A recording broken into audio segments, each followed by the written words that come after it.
इनके लबे रंगी की निछावर थी कि जिसने।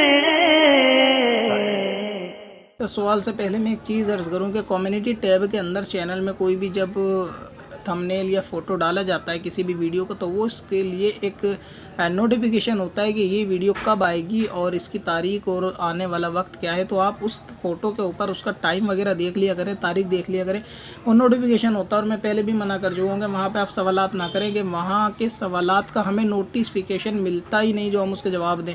बाकी वीडियो पे, किसी भी वीडियो पे आप कमेंट करके अगर सवाल करेंगे तो वहाँ का नोटिस हम पे आता है, लेकिन इसका कम्युनिटी टैब का नोटिस नहीं आता। तो वहाँ आप सवाल करते हैं, वो सवाल बहुत घंटों तक रहता है, जब तक हम उसको खुद नहीं देखते तो हमें खुद मालूम नहीं चलता वहाँ किसने सवाल किया।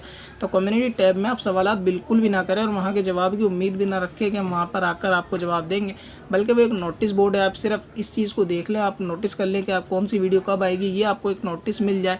तो इसका इस्तेमाल इसीलिए किया जाता है। मगर आप वहाँ सवाल करते हैं, इससे थोड़ा सा परहेज़ करें।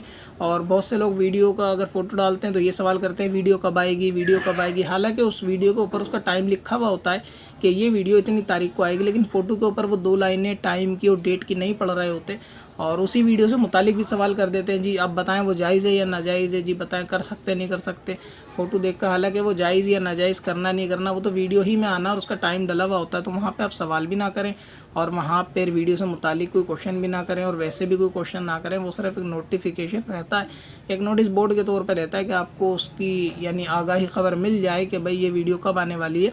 तो इस चीज़ का आप थोड़ा सा एहतियात करें। वहाँ पे सवाल करने के बारे में मैंने पहले भी 1-2 बार मना किया है, लेकिन ये कि नए यूज़र वहाँ पर आने के बाद फिर भी सवाल जो है वो कर देते हैं। अब्दुल हई शादाब मालूम करते हैं कि अगर मनी कपड़े पर लग जाए और वो सूख जाए तो क्या वो खुरचने के बाद पाक हो जाएगा कपड़ा या नहीं होगा, और साथ में ये भी कि वो कपड़े पे मनी लगेगी तो पूरा कपड़ा नापाक होगा या सिर्फ वो हिस्सा। तो शादाब भाई, इसके अंदर दरअसल मसला ये है कि अगर मनी कपड़े पर लगने के बाद सूख जाए और वो खुरच के साफ़ कर ली जाए तो ऐसी सूरत में कपड़ा पाक हो जाएगा, उसको धोने की ज़रूरत नहीं है।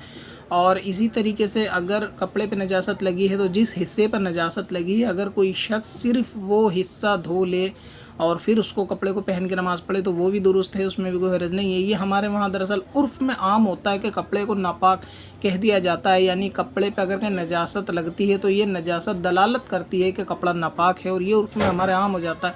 इसमें कोई ख़राबी भी नहीं है कहने में, हम उर्फ़न ये कह देते हैं जी कपड़ा नापाक है। मुराद ये होती है कि इस कपड़े पे कहीं ना कहीं नजासत है या इस एतबार से ले लेके उसको पहन के नमाज नहीं होगी।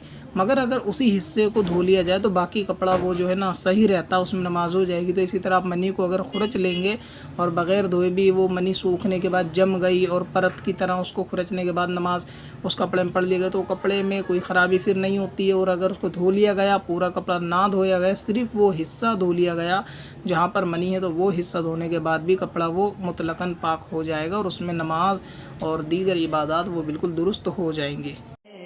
पत्थर में असल